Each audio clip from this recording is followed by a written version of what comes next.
Pues atravesamos una situación muy complicada.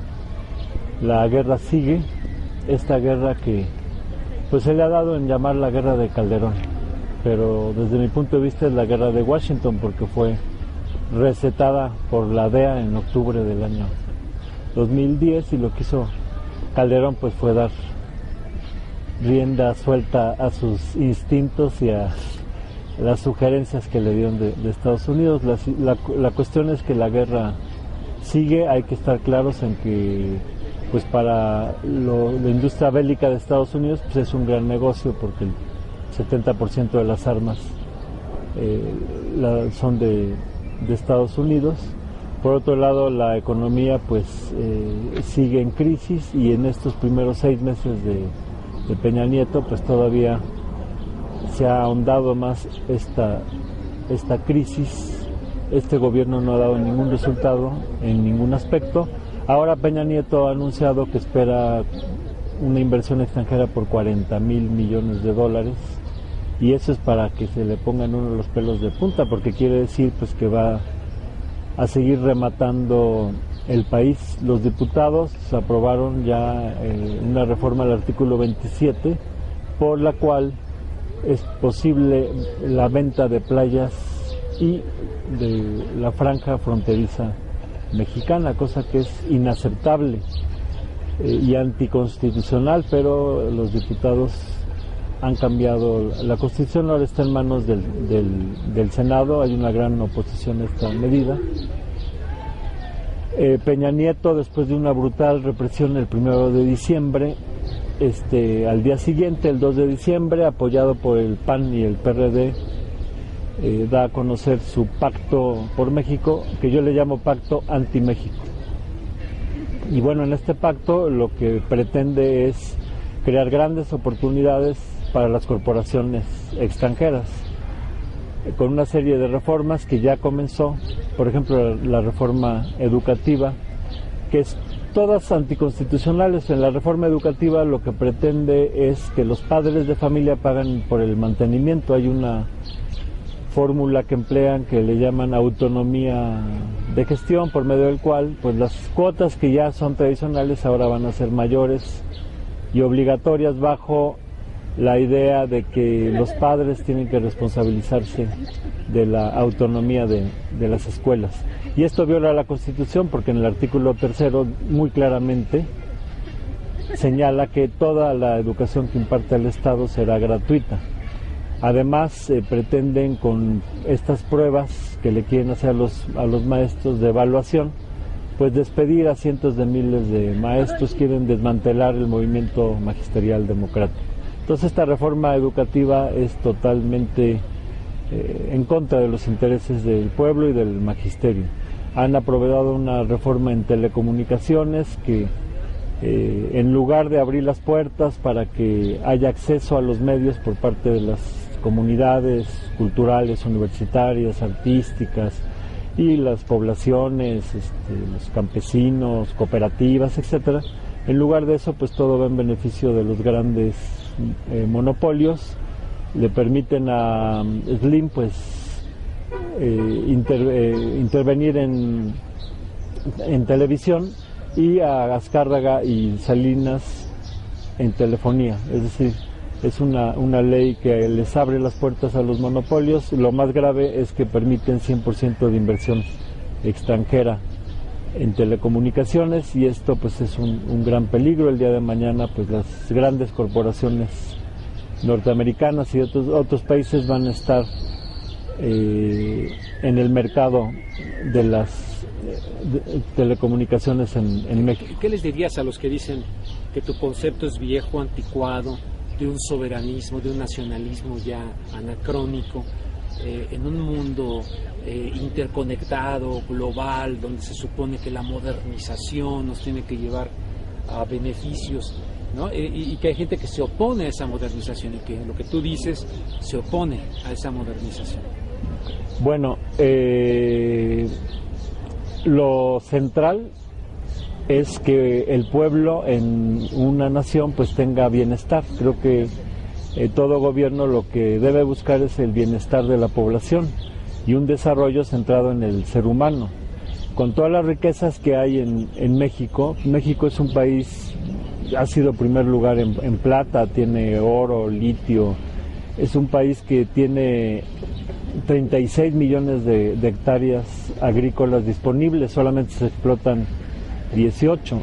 Es un país, solamente se irrigan 5, un país con 11.000 kilómetros de litorales, con bosques, selvas, humedales. México es un país que tiene toda la capacidad para generar riqueza y bienestar, aprovechando sus recursos en beneficio de su población. Y sin embargo, lo que estamos viendo es todo lo contrario. Unas cuantas corporaciones, la mayoría extranjeras, son las que se están beneficiando con estas riquezas. Por ejemplo, hablando de la minería, tan solo en los gobiernos de Fox y Calderón, las empresas mineras, la mayoría extranjeras, han extraído más plata y oro que lo que se llevaron los invasores españoles durante toda la colonia. Entonces, es muy importante que haya este desarrollo, pero para la población en general y no para unas cuantas grandes corporaciones. Y lo que están haciendo en este pacto, que yo le llamo Anti-México, pues es entregarle a las grandes corporaciones todas las riquezas y las facilidades.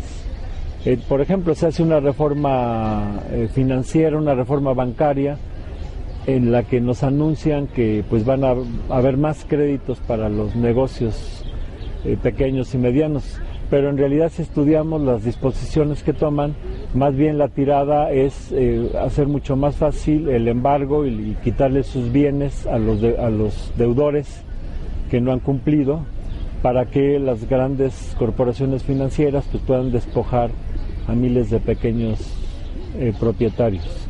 Y bueno, lo más grave es que se anuncia una reforma energética en la que pretenden que el negocio del petróleo se abra a compañías extranjeras, cosa que prohíbe la Constitución. En el artículo 27 y 28 claramente explicitan que no puede haber ni contratos ni concesiones a empresas privadas.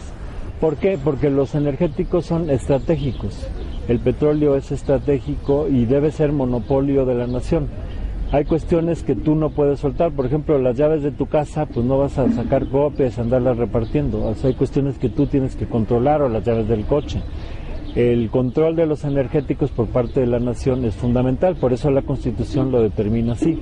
Sin embargo, Peña ya anunció en el extranjero que pretende modificar la Constitución para darle seguridad a los inversionistas y para compartir la renta petrolera. El pretexto es de que México no tiene dinero, no hay capitales, se necesitan capitales externos.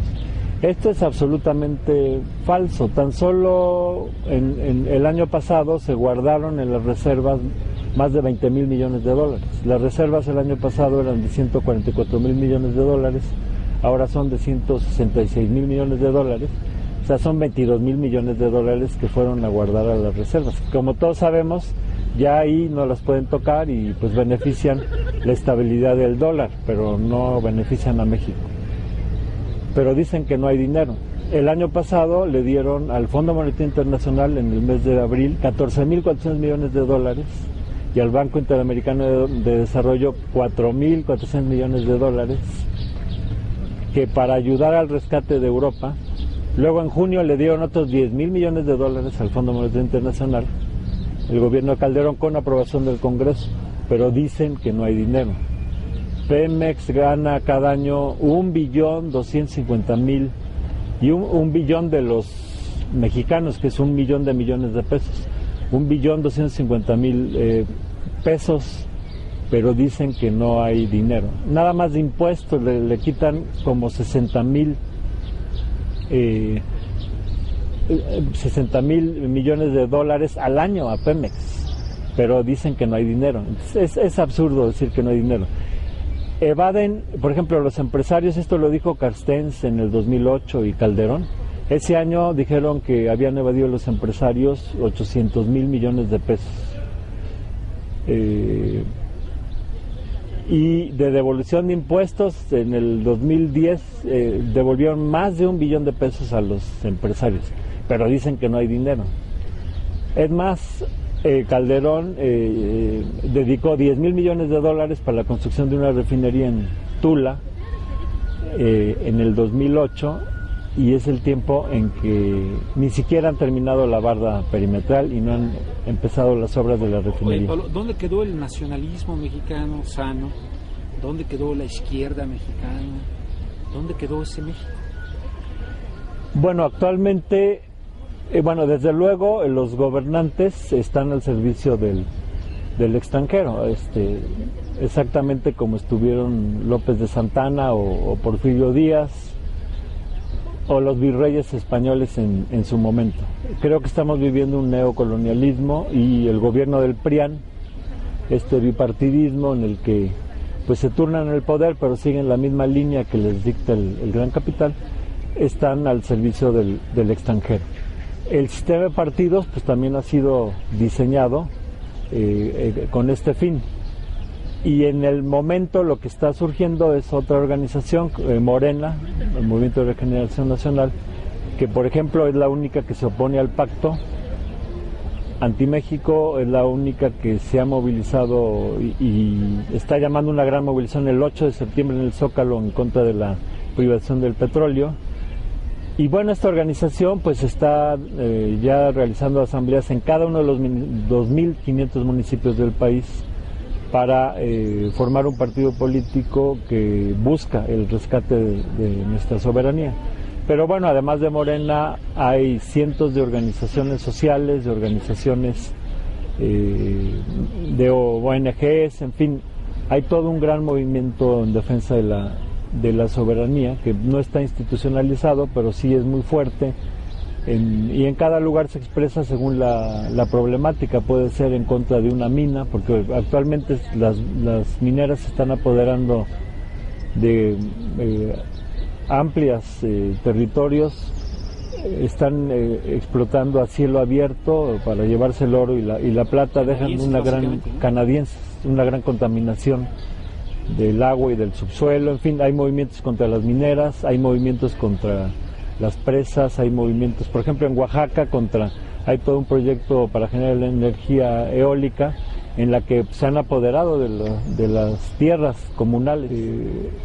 El embate que ha sufrido nuestro país y su población por parte del PRI y el PAN y la complicidad de los demás partidos con ellos, pues requiere de hacerle frente, y el que le está haciendo frente pues es Morena, bajo la dirección de López Obrador. Entonces lo que está en juego es la lucha por la soberanía del país y por el bienestar de la población, más que la cuestión de una persona. Por ejemplo, en gasolina estamos importando la mitad de la gasolina, más de $25,000 millones, en lugar de producirla nosotros mismos. México era autosuficiente en la producción de gasolina, pero por indicaciones del Fondo Monetario Internacional se dejaron de desarrollar refinerías en México. En este pacto, como dice López Obrador, ¿no? Es como ser productor de naranjas e importar jugo de naranjas. Sí, es un buen ejemplo, ¿no? Claro.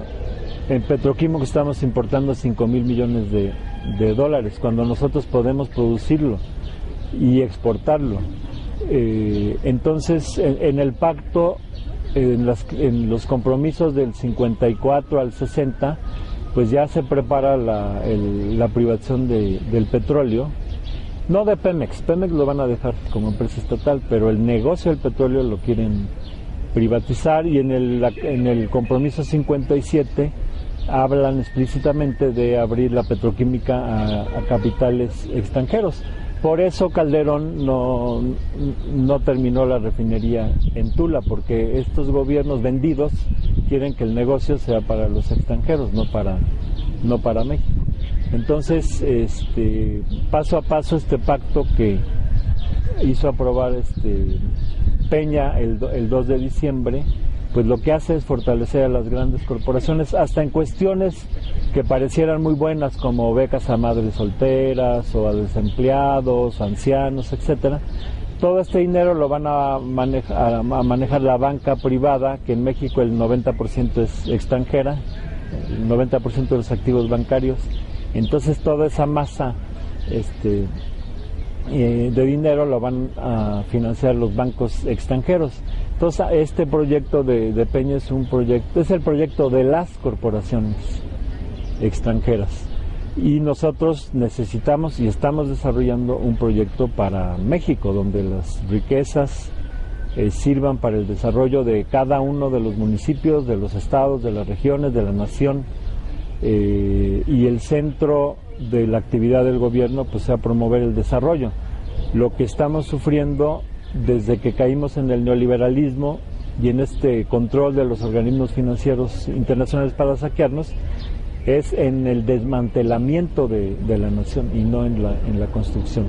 Y bueno, ya están llegando ya a un límite en el que el pueblo de México pues comienza ya a organizarse para revertir las cosas y hacer valer nuestros derechos, porque están violando todos y cada uno de nuestros derechos, como con la ley que aprobaron saliendo Calderón, la nueva ley laboral, donde pues prácticamente se instaura un esclavismo moderno, porque pues derechos como la jornada de 8 horas, todas las prestaciones, los contratos colectivos, todos los derechos laborales, las pensiones, pues ya no existen. Hoy los jóvenes ya son contratados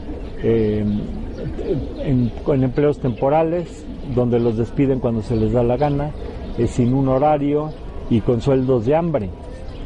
El otro día salieron datos muy interesantes de la OCDE, de la Organización para la Cooperación y el Desarrollo Económico, donde, por ejemplo, hablan de quiénes son los países que más trabajan, y resulta que el país donde más se trabaja es en México. El mexicano es el trabajador que más trabaja, un promedio de 2.250 horas al año, contra 1.776 de los demás países. La OCDE la componen 35 países. Entonces resulta que los que más trabajamos son los mexicanos, pero al mismo tiempo somos los que menos ganamos.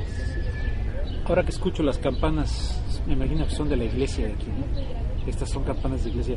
¿Qué papel está jugando la iglesia mexicana? Sí, nada más para terminar, somos los que menos ganamos, o sea, un promedio de $9,800 al año, mientras los demás ganan un promedio de 34,000 y pico, o sea, ganamos menos de la tercera parte que los demás. Entonces, esto pues realmente es una ignominia. Rebate lo que tradicionalmente se dice, ¿no? De que en México hay mucha pobreza, pero es que hay mucha pereza. Hay gente que así lo dice, ajá, que asocia la problemática de la pobreza en México con la pereza, con la flojera.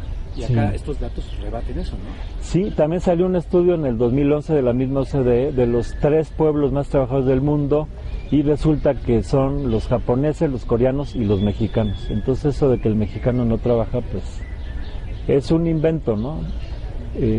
Sí me decías de... Bueno, no, a propósito, nada más que escuché las campanas de la iglesia, dije, bueno, me pareció así como para el papel de nuestra jerarquía, pues la iglesia, claro, que ha jugado un papel histórico siempre para un lado o para otro, ¿no? Sí.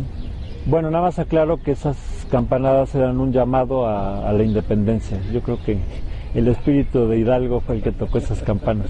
Pero sí, la iglesia, bueno, como siempre, la iglesia está dividida en el alto clero, que a nivel cupular pues siempre está sosteniendo al sistema y ha avalado los fraudes electorales, y tanto en el 2006, 2012, en el 88, y pues ha sido cómplice, ¿no? La alta cúpula eclesiástica, mientras que a nivel de base, sacerdotes ligados al pueblo, pues también hay movimientos y en lo individual sacerdotes muy muy comprometidos con las luchas. Donde quiera que haya una lucha popular es común ver a un sacerdote involucrado. Entonces creo que pues depende del... ¿Qué tanta conciencia ves en el pueblo mexicano de este diagnóstico, de esto que nos cuentas, de la pregunta ¿cómo está México? ¿Qué tan consciente está el pueblo mexicano de cómo está México?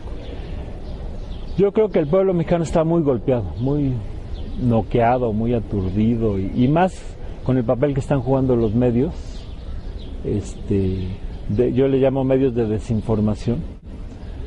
Entonces realmente hay una situación de depresión, de desánimo, digamos en las grandes mayorías, pero hay una minoría consciente, cada vez más consciente, y que crece y se consolida, que tiene claro pues un proyecto alternativo de nación.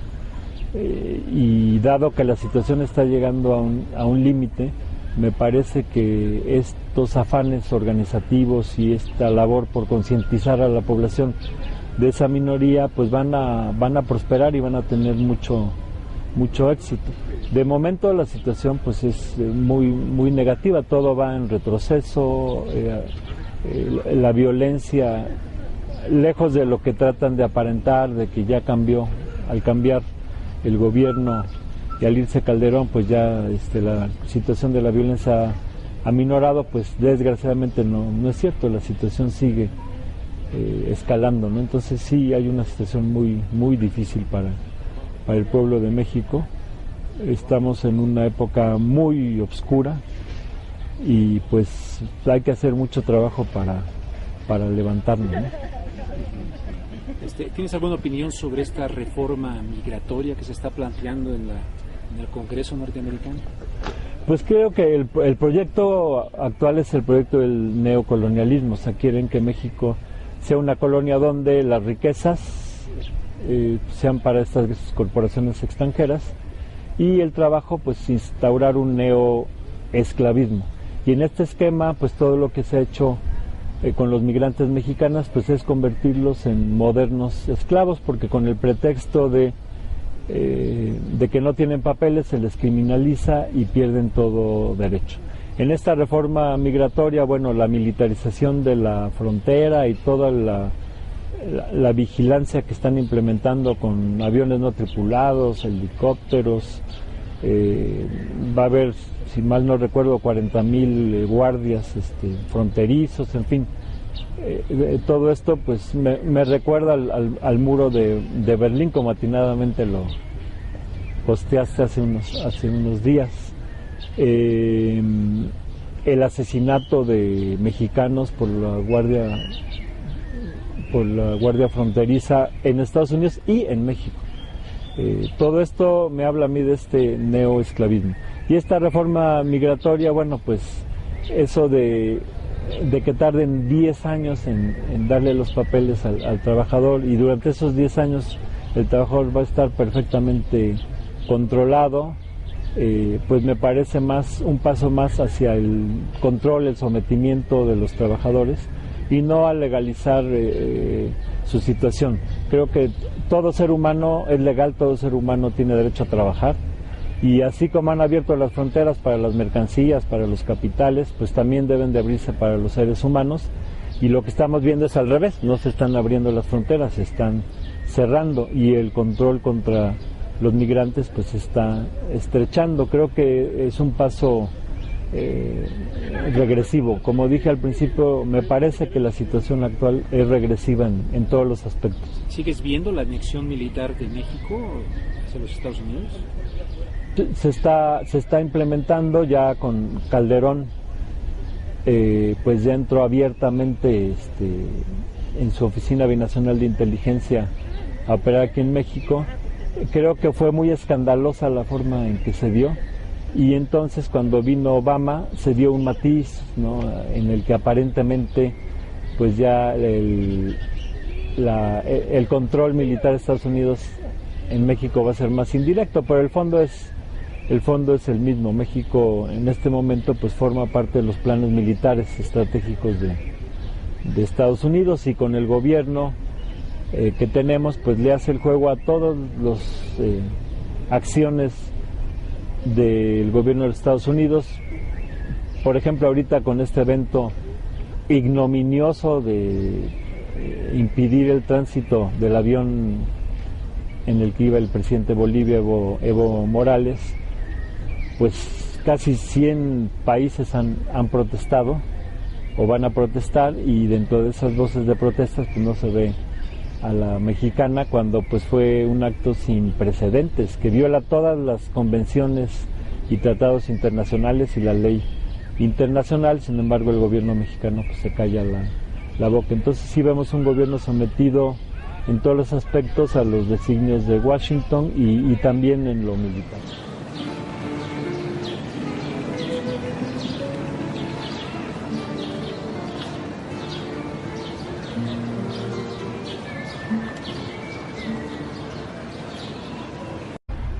con una serie de reformas que ya comenzó, por ejemplo la reforma educativa, que es todas anticonstitucionales. En la reforma educativa lo que pretende es que los padres de familia pagan por el mantenimiento. Hay una fórmula que emplean que le llaman autonomía de gestión, por medio del cual pues las cuotas que ya son tradicionales ahora van a ser mayores y obligatorias, bajo la idea de que los padres tienen que responsabilizarse de la autonomía. Han cambiado la Constitución, ahora está en manos del Senado, hay una gran oposición a esta medida. Peña Nieto, después de una brutal represión el 1 de diciembre, al día siguiente, el 2 de diciembre, apoyado por el PAN y el PRD, da a conocer su pacto por México, que yo le llamo pacto anti-México. Y bueno, en este pacto lo que pretende es crear grandes oportunidades para las corporaciones extranjeras, una inversión extranjera por 40,000 millones de dólares, y eso es para que se le pongan uno los pelos de punta, porque quiere decir pues que va a seguir rematando el país. Los diputados aprobaron ya una reforma al artículo 27, por la cual es posible la venta de playas y de la franja fronteriza mexicana, cosa que es inaceptable y anticonstitucional, pero los diputados, pues atravesamos una situación muy complicada. La guerra sigue, esta guerra que pues se le ha dado en llamar la guerra de Calderón, pero desde mi punto de vista es la guerra de Washington, porque fue recetada por la DEA en octubre del año 2010, y lo que hizo Calderón pues fue dar rienda suelta a sus instintos y a las sugerencias que le dieron de Estados Unidos. La cuestión es que la guerra sigue. Hay que estar claros en que pues para la industria bélica de Estados Unidos pues es un gran negocio, porque el 70% de las armas son de Estados Unidos. Por otro lado, la economía pues sigue en crisis, y en estos primeros 6 meses de Peña Nieto pues todavía se ha ahondado más esta crisis. Este gobierno no ha dado ningún resultado en ningún aspecto. Ahora Peña Nieto ha anunciado que espera